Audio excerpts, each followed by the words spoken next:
I want to finish up by looking at Asian design principles sort of in summary. And part of this, well, there's two reasons. One is just because they're different. But secondly, is also I think there's a real, especially for the American sort of discipline of interior design and architecture, there's a real sort of attitude that Euro-American architecture is the norm, that it's a worldwide standard. And it isn't. It's a set of cultural standards.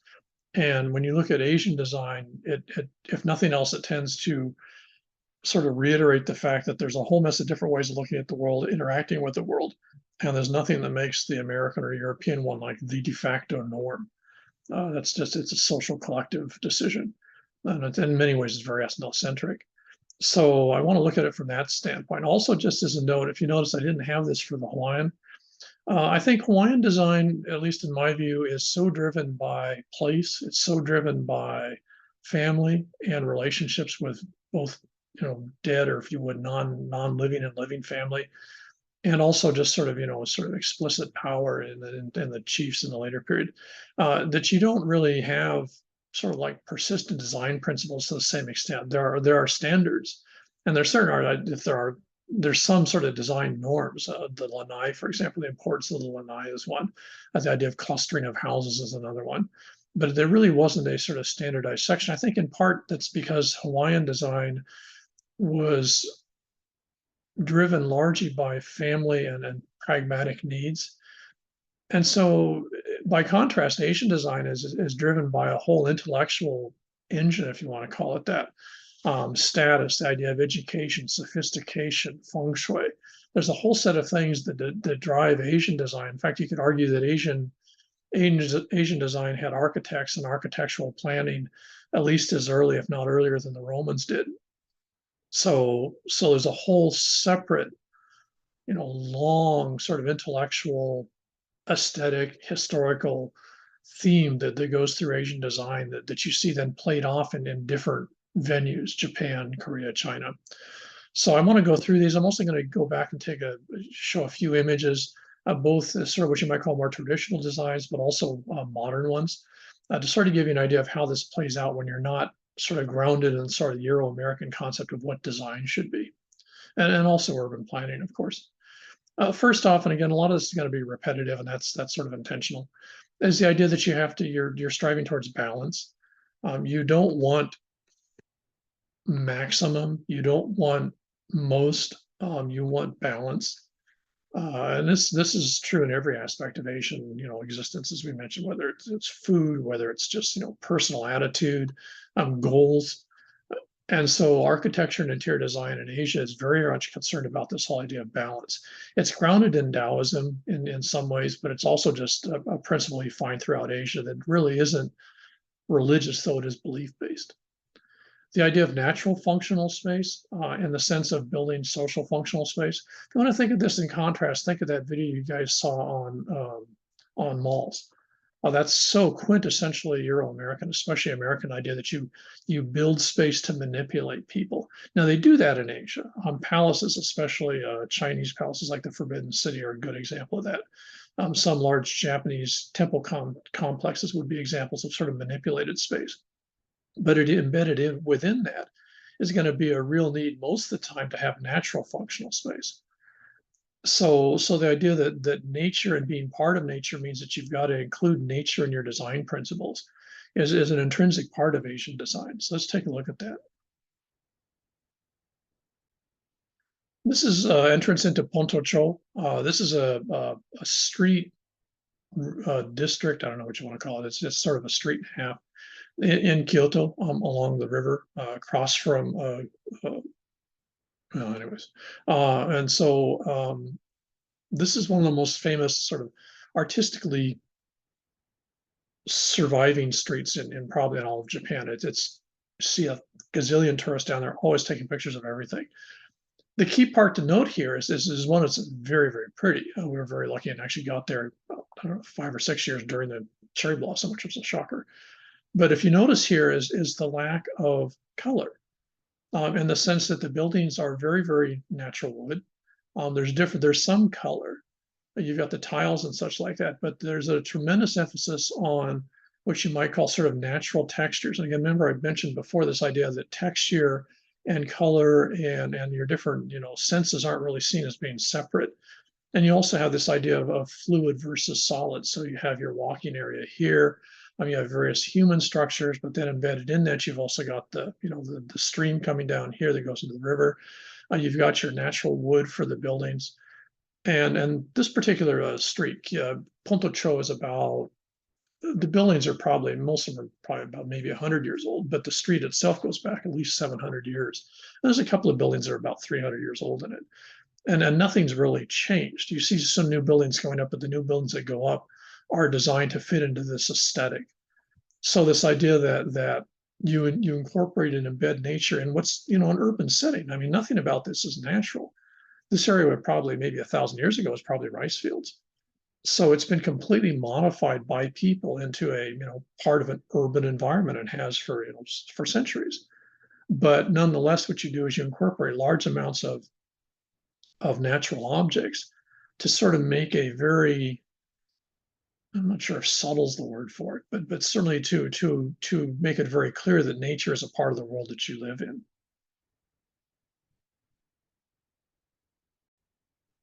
This is Walking Hot Springs out in Xi'an.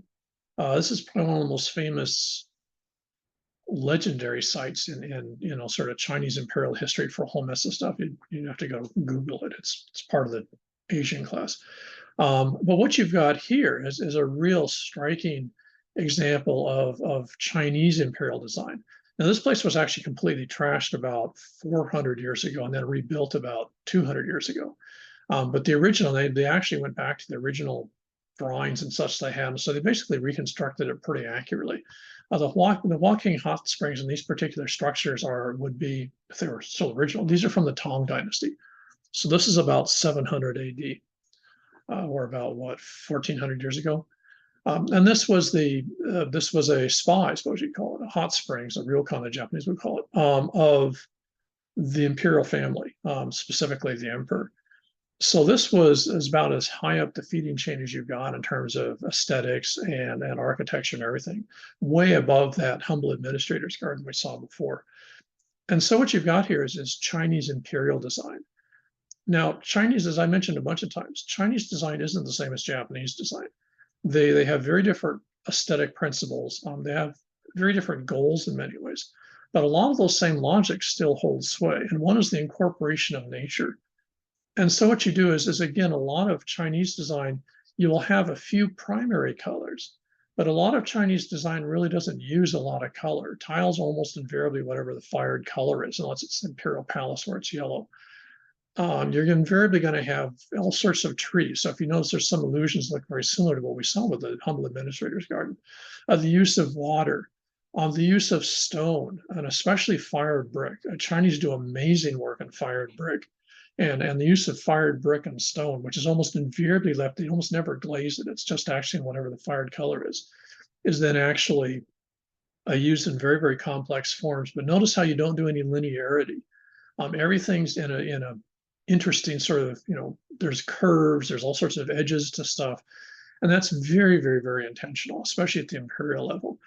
Because, this hot springs, when it was originally built, was considered the epitome of style and sophistication in China, and to a certain extent in large part of Asia, since the Tang Dynasty was considered the center of style in Asia at the time. So what you've got here is a very complex, set of little, sort of pavilions that overlook this, and then there's actually a hot spring water pouring out here. So these were intended for people to move around in, but again, as with a humble administrator's garden, a lot of this has to do with the principles of qi, line of sight. There's a whole mess of stuff we're going to get into now, which this is probably one of the best examples I have just in one picture that shows you a lot of that. So here's yin and yang. We've seen the yin and yang. The functional space, we've just seen a couple of examples of that. And the idea of intentional irregularity, which I mentioned, I think, last time, but you see that the hot springs is a real good example of that. You never try to make things symmetrical. You can make things complementary, but you don't want symmetry, because again, that's the prerogative of the gods. That's the prerogative of heaven, and people are clever animals, and animals don't shouldn't strive to be gods because that's not going to work out well.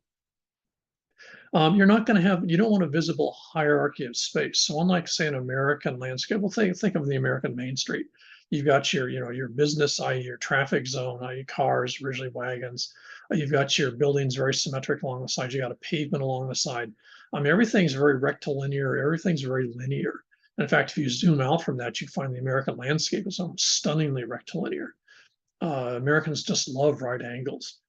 And you'll very rarely see true right angles in much of Asia. You will in sort of modern urban settings, but even then, it's not as common as you might assume. Asian cities can look pretty chaotic, especially the older ones. And this is and it doesn't bother people. People actually are more comfortable in that. A truly gridded out, entirely structured world is not something that Asian aesthetics or Asian logic would be enamored of. And so what you want is you also, among other things, you want to avoid right angles. Acute 90-degree angles are something that you really try to avoid. If you think of that, and again, the Huangking hot springs, it's real obvious that there's a lot of work not doing that. You'll have something be 8-sided instead of 4-sided because you don't want 90-degree angles. And part of that has to do with, again, sort of feng shui. One of the principles of feng shui is sharp angles actually project qi, or in some cases, sort of like a leaking pipe, qi's going to go out through those. So you try to avoid those. And so frequently what looks like 90 degrees, if you're actually measuring, you'd find they're 89, 92, 93. So even if it looks like right angles, there was intent on the part of the architect or the contractor, whoever built it, to actually avoid the perfect 90-degree angle.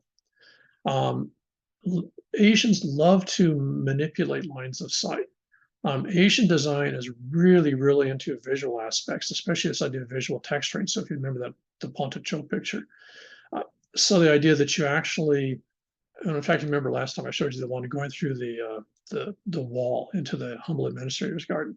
So you actually almost grab people by the back of the head and force them to look in a particular way. And then you intentionally block part of that view. So when you take 2 more steps, you get a different view. So you always keep people engaged with the landscape around them because it's changing. And this again is in Asian logic, this is the idea of the very clever animal that you manipulate, especially things that are at least partially natural or usually human made or usually human manipulated.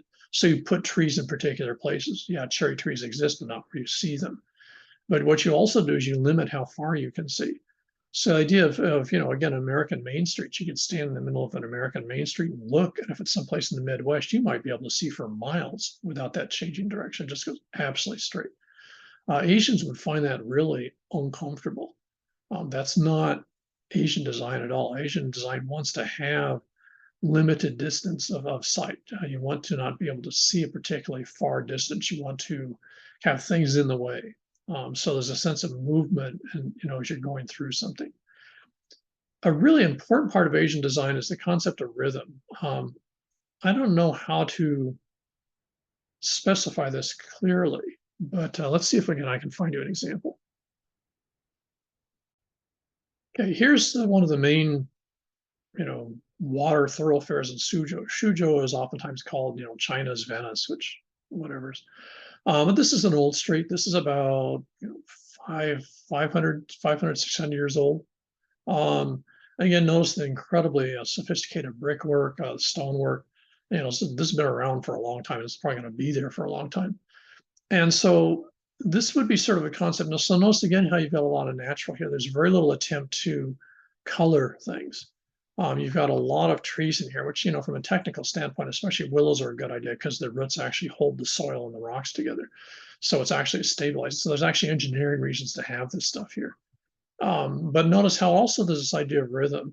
The trees are placed irregularly. You don't have trees spaced out like when you go down Wailai Avenue. The trees are spaced out. I'm not sure what the measurements are, but they've got them spaced out, by measurement. Here, what you're going to find is trees are spaced out by virtue of whatever's. Even your landings, your steps where you go down to the watercraft and up are not standardized. It's not like an American block. And so what you've got is this idea as you're moving through here, there's a pattern to things. There's a rhythm of things. Again, your line of sight is actually blocked a lot of this. That very frequently you'll find that there'll be some sort of a screen or something coming across this where you move through it. So you can walk down here easily enough, but you actually can't see the whole way. And this again is intentional. So this idea of rhythm, that you have patterns to what you see, to the colors, to the textures, to the noises. are what are actually designed in.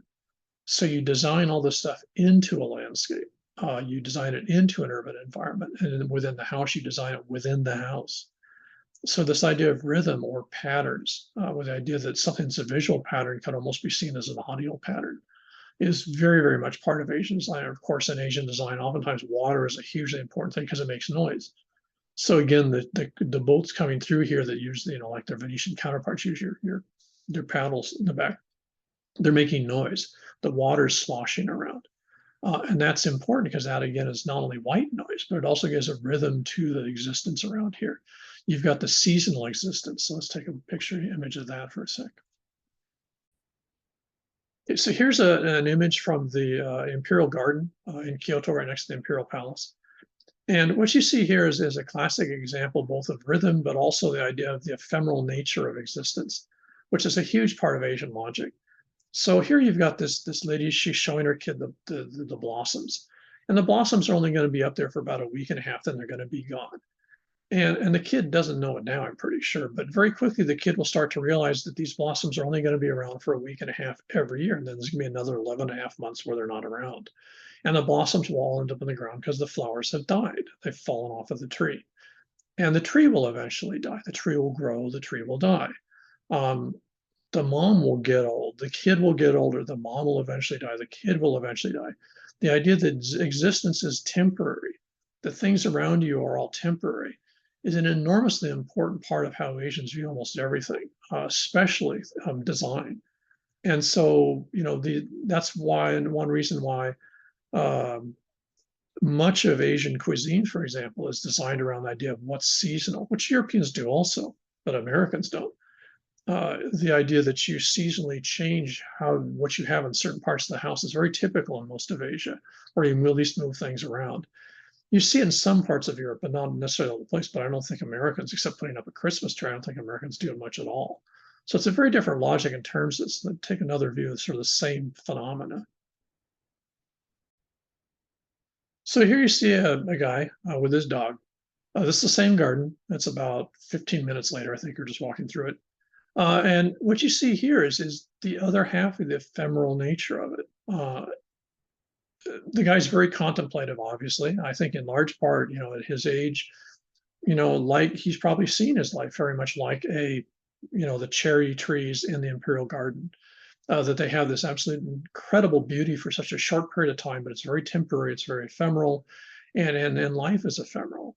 His life's ephemeral, the dog's life is ephemeral, the people he's close to, many of whom probably passed away, all of it's temporary. And you can get contemplative about it, but you don't get bummed by it. It's just existence. And the fact that what that means then is design. This is one reason why you see natural products a lot. So you've got a natural box for I think I'm not sure what that is right there. So you've got a lot of natural, even in the man-made stuff is natural. You frequently find bamboo fences. Well, they don't last very long. If you made them out of PVC, they would last longer. But you make them out of wood because it's okay if they're temporary. People are more comfortable with things that are temporary because why would you want to have a bench that would last for 1,000 years? So this idea that temporary is good, that living within nature means that you live within the constraints of nature, which is that existence is temporary. Okay, sorry. So when you're looking at Asian design, one of the really key aspects, and I mentioned this before, is the idea of the importance of symbolism. Symbolism is really key in Asian design to a much greater extent than in other areas because symbolism is how you manifest sophistication. And sophistication and knowledge, which is also manifested in symbolism, are how you acquire status and prestige. It's not through money. It's through basically having knowledge, being smarter than other people, having more education than other people, and in doing so, that is the goal that you want. So you don't want to make lots of money just to sit on a lot of money. You want to make a lot of money to basically convert that into knowledge, to convert that into education, send your kids to the best schools, getting the best education you can, having the smartest people around you can. That's the goal. Not making money. Money is something that you use to get what you really want, which again is status and power, just like it is in the West or other places. But it's through knowledge and education. And so symbolism is very frequently used. And if you look at any sort of sophisticated place, especially Kyoto is probably the classic example. I'll give you an example in a sec. You find that very frequently symbolism is used in ways where the vast majority of people walking by will have no idea what the hell you're saying. And that's intentional because you want to say, I'm smart, I'm sophisticated, and I'm smarter and more sophisticated than you are. And the way that I'm going to show this, I'm going to show you something you have no clue what it is I'm saying, but I know what I said. So let's take a look. Okay. Oops. What happened here? Hang on a sec. Okay. So what we've got here is again, we're in Kyoto. And Kyoto, especially in the Japanese logic, is the center of this game playing because it really actually is very much a game, especially from someplace like Hong Kong. But in Japan, the game of knowledge and sophistication education is played out more in Kyoto than any place else I know because that's in part Kyoto's charisma or logic for its existence is to be the most sophisticated place in Japan. This is in contrast to Osaka, which is stereotyped as the place you make money and do deals, and Tokyo, which is, of course, as far as the Japanese are concerned, is like the new city. That's the political center, but that was a fishing village till 400 years ago. So that's like a nouveau place versus Kyoto, which has been around for 1500 years.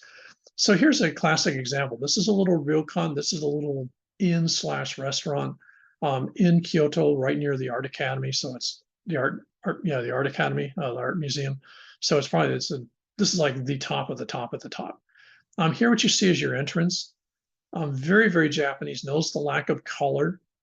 A lot of your color is natural, but the key thing I want you to look at is this. Now, this again is during the cherry blossom period, same period as the other images. So what you've got here is someone doing something. Now, this obviously is not anything functional. You can't sit on the bench. It's already got an umbrella and it's got a ikebana arrangement on it. Notice how the door behind here is actually stained. No one's bothered to varnish it. Even the pillars here, which are probably got to be cedar, again, are just natural. Even your stuff here is basically it's modern plaster, but it's the color is actually the same as what you get with the regular old style mud plaster, which you still see a lot in Japan. Again, non-colored surfaces, use of a lot of green, and we're right smack dab in the middle of urban Kyoto here. So let's take a closer look at that ikebana arrangement because this is a classic statement of I'm really sophisticated and educated. And if you're sophisticated and educated, you understand what this is. But even 99% of Japanese walking by here have no clue what they're seeing because they don't know enough. And that's intentional. The people that put this out are doing that intentionally. This is a very high-end little sort of coffee shop here, which, the people in there were pretty intellectually pretentious. And I'm sure that's not by accident.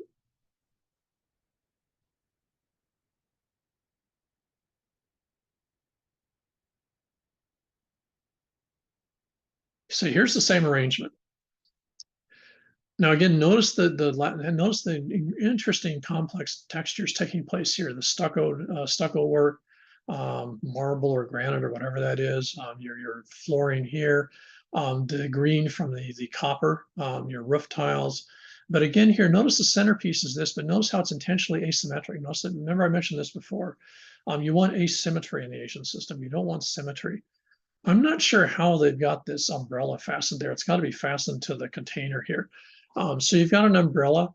In Kyoto, I can never keep track of all this, but you actually traditionally, in the height of Kyoto sophistication way back in the day, a couple of hundred years ago, you actually changed your umbrella every couple of weeks. Women's kimonos and men's yukatas, for example, they would have different colors every 3 or 4 weeks because the seasons would change.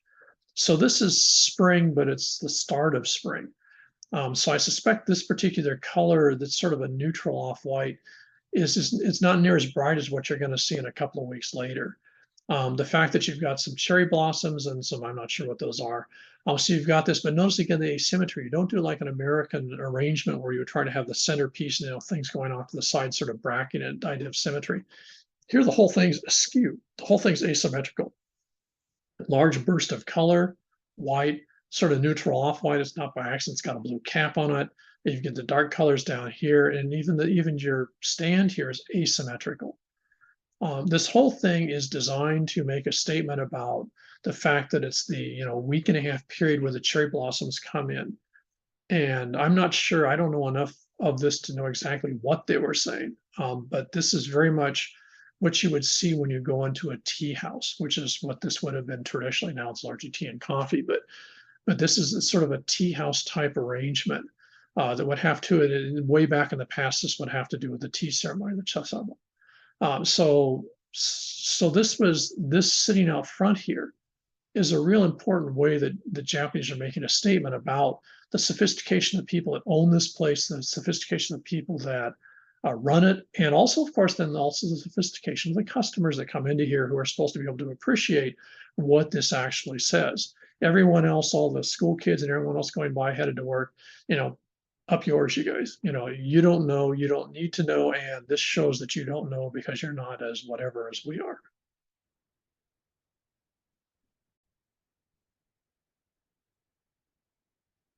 This last example, we're in Osaka near Shinsaibashi. This is a really good example of contemporary, it's a cutting edge, modern 21st century Japanese design. This is in, Shinsaibashi, the whole neighborhood there is just, a zoo. But it's also one of the major, if you're going to go eating and drinking, this is one of the areas that you go to, not to mention shopping. And this is one of the side streets that feeds into it. This place is just solid, bars, restaurants, you name it. And this is the side of one of the buildings. Now the buildings are totally modern. It's glass and metal, just like you would find, most other places, urban centers. But what you see down here at the ground level is a really fascinating example of 21st century Japanese use both of natural objects, but also trying to mimic something. You're in the middle of Osaka, one of the largest cities in Japan, and just absolutely huge, 23, 25 million. I'm not sure how many people. There's a lot of people, and this is right smack dab in the city center. And so what you've got here is this should be urban. You think of your American counterpart, this being New York, San Francisco, or something, or Europe, it'd be Paris or London. What you've got here is a real conscious, very intentional way to both bring in the natural in a very calculated way, because again, people are clever. So the idea that people as clever animals will bring in nature now in a rather goofy way, at least in some ways, this is actually supposed to mimic a bamboo forest. So you've got the bamboo vertical shades here. You've got the small planters of bamboo, which doesn't seem to be doing very well. And then you've got your large logs here, and you've got the, sort of just slightly stained containers. And then wham, within, 50 centimeters, you're down to the pavement down here, which you're going to notice again is uneven and natural. And so what you've got here is a very clever use of natural objects to simulate a forest. Now, no one's going to stop here and go, wow, it's a bamboo forest. And the owners don't intend that. But they are making a very strong statement that it's a game that they're playing. They're using a lot of very complex visual and tactile images to sort of convey something that it isn't. If you notice here, you've got a large granite slab, which is actually at the end of this whole thing, which again, notice the asymmetry. These aren't evenly spaced. Everything here is very classically Japanese, and this is actually quite sophisticated by sort of modern urban Japanese standards. But it's also a message that only sophisticated Japanese are going to understand. Everyone else who's half drunk or reading and watching their phones as they're going through here is not even going to pay attention to it, and that's fine with the owners. They don't care. That's not the people they're interested in. But for a particular clientele, this implies, among other things, that this particular restaurant here is going to have good food, and it's going to be a pretty sophisticated place. Now, it also sort of is giving a hint that the prices aren't going to be that cheap because you pay for things. So you're using education, knowledge, and symbol to sort of parse out your potential audience versus having like a big sign or something like that. And you're also, in this case, alluding to a part of nature, which of course doesn't exist in this part of Kyoto or this part of Osaka, unless it's something structured like this. So Asian design, very, very different logics, very different intent, and very different messaging than its your American, especially American counterparts.